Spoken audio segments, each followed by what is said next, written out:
services and then social work. I was like, wow, how is a human being that loves you is going to make you go through such heartache, and then the next morning wake up and say, I love you again?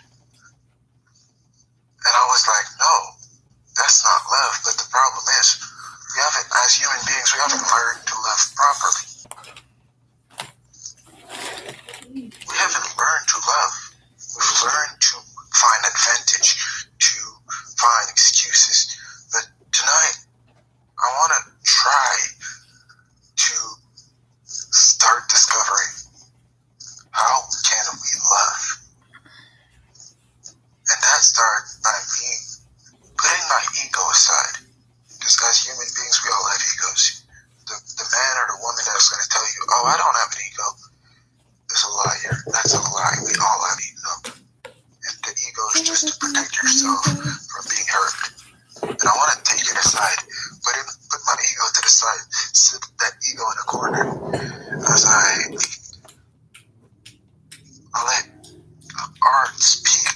I'll do poetry tonight, yes, but it's going to be all created from scratch, and it will be on that one team.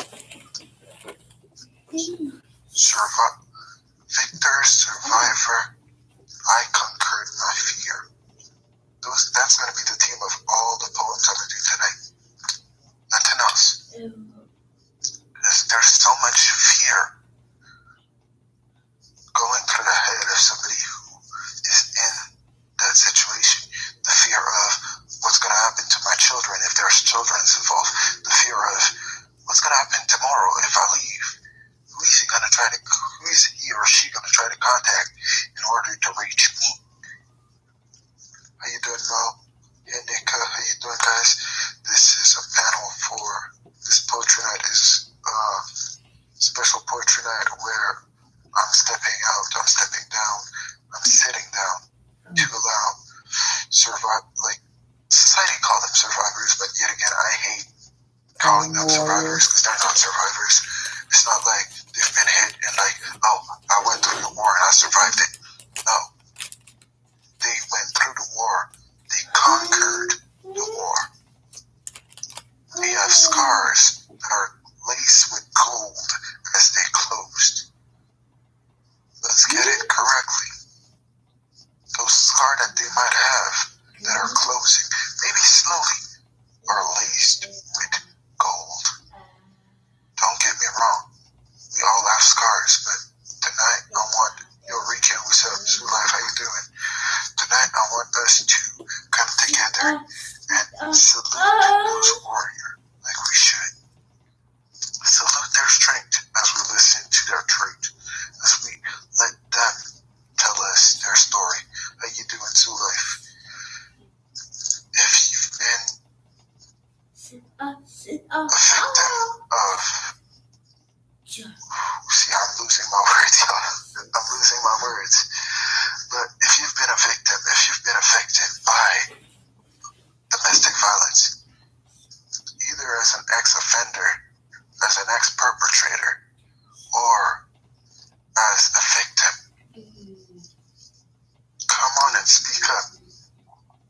Speak up. Because the only way to fight it is to talk about it. That's the first step, y'all. You talk about it. If we keep it hidden, if we keep it hush-hush, it's a family matter. What's in the house must stay in the house situation. We'll never grow out of it. And we need to speak up. And earlier today, somebody told me, I told them, about maybe a few minutes ago, I went into a good friend of mine's broadcast. There was a panel, and I told them what I'm doing tonight. And one of the lady on the panel said, Poetic, I don't understand. You're standing up for so many causes. I've never seen nobody do that on Bigo. I just sat there quiet because I knew in my mind and my soul that it's not me doing the work. I'm not doing nothing. Poetic ain't doing nothing. I'm just allowing the universe and God to work through me. Amen. And what's going down is verse in God telling me, let the people speak. Let the people use whatever that might be. Hey, Jenna, welcome back, love. Let the people that have been in those situations take the torch that they held on to all their life, that light that they got inside of them. Let them burn the damn field. Let them burn the field with it. It's their right to do it. It's their right to burn that slavery house that they've been held captive into. Let them do it. Just sit there and watch. Sit there and watch the healing. Sit there and watch the progress. And if you have to run with them to keep up, run. And that's what we're doing tonight, guys. So I'm gonna open the panel. Please, if you've been a victim of domestic violence and you want to share your story and tell us your truth, you're more than welcome. In the box number 1, we got Gogo. That's our keynote speaker for the night. At a certain point in time, I'm gonna stub the knife so she can tell us her story. Her story truly touched me. I believe I heard part of it. I don't think I've heard it completely since I wasn't there last night, but she told it. But I heard a part of it earlier today, and I was like, I nearly cried. I had to calm down at a point because I was about to cry. And being a man, I don't like to cry on camera. But oh well, that was my ego. But guess what, guys? Let's open those boxes. If you have a story and you are willing to share it with us, to let it out and share your story with the world, so we can stop this hush-hush mentality that we have. Oh yeah, of course, Tito. I'm gonna unmute you. There you go, Tito. All right. I know that Jenna wanted to come up. She's more than welcome to come up. I welcomed her. I think hopefully she's still here. But I just found a song called "Firm Foundation" by the group called Selah, S-E-L-A-H, which means pause in the Bible. I know I have to leave here in a second because I have a PK that I have to do, obviously. No problem, Tito. I'll definitely come back after I do my PK. But I'm going to play this song, and once the song is over, you can mute me, and I'll take it right through the messages. Will do. Thank you, sir. And you ladies are brave women, and I applaud y'all. I salute you for stepping up. Yeah. Let me know if you can hear it.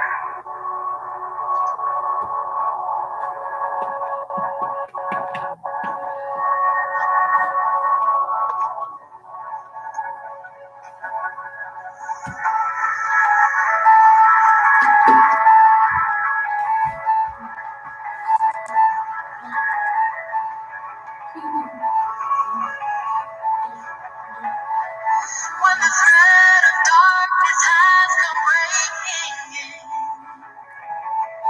and the force of fear blows like a violent wind, when confusion strikes and clouds of chaos hit, I know that my heart cannot be held by circumstance. For my eyes are locked on the God who sees the end. So when this world around me cries out, who can stand? I know that I will not be moved, for my feet planted in you. I will not be moved, for my feet planted in you.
Ladies, I applaud you guys. I'm gonna stick around for a little bit longer because this is important for me too. So I thank you guys. So I'm a little bit choked up right now.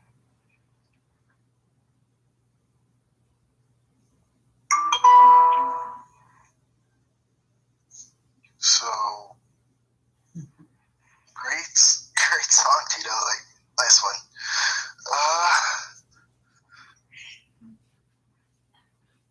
I'm truly and honestly like out of order. Like, I didn't even expect to have because I knew I spoke with Gogo like earlier, and I was like, "Yo, do you want to be the keynote speaker?" And like, literally, Daniel, c'est vraiment pas le moment. C'est vraiment pas le moment en ce moment. On est dans un plein événement pour le mois contre la violence domestique. Donc, c'est vraiment pas le moment. Oscar, comment ça va? Donc, I'll just translate in French because we got some French viewers. So, en fait, on est en plein événement contre la violence domestique. Donc, en fait, j'ai 2 nuits de poésie, genre une aujourd'hui et une le 30, durant lesquelles je vais laisser des personnes qui sont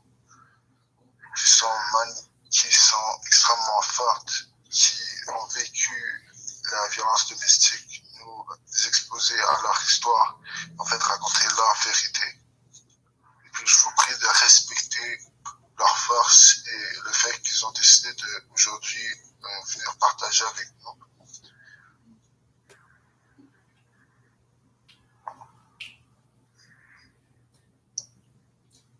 Daniel, honnêtement, pour être honnête avec toi, je vais être honnête, j'ai carrément zappé, ça c'est ma faute.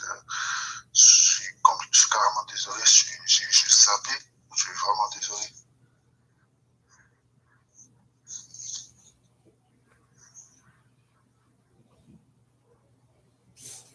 So, with that said, I want to welcome you guys once again to this one of 2 poetry night where I'm completely gonna erase myself because it's not my place to speak. It's not my place to be the center of attention. And I want you guys who've been the warriors facing those battles to enlighten us, to teach us, and to share your truth with us. And Jenna, I thank you for coming. I thank you both for coming, actually. Every single one of you guys who wants to speak their story. Actually, no, speak your truth, because it's not a story. We're not in La La Land. We're not in Disney. It's real life, and you guys live those events, and that is your truth. And that needs to be respected. And once again, I salute the strength and courage that it took you guys to face those battles. So, Jenna, do you want to share it now or later? Up to you guys. I mean, I'm not sure what I came in on. Basically, to be quite honest, I decided about 3 hours ago, yo, it's October. Wait, what month is this? And then I remember, last night I was in a panel where it was exactly about that.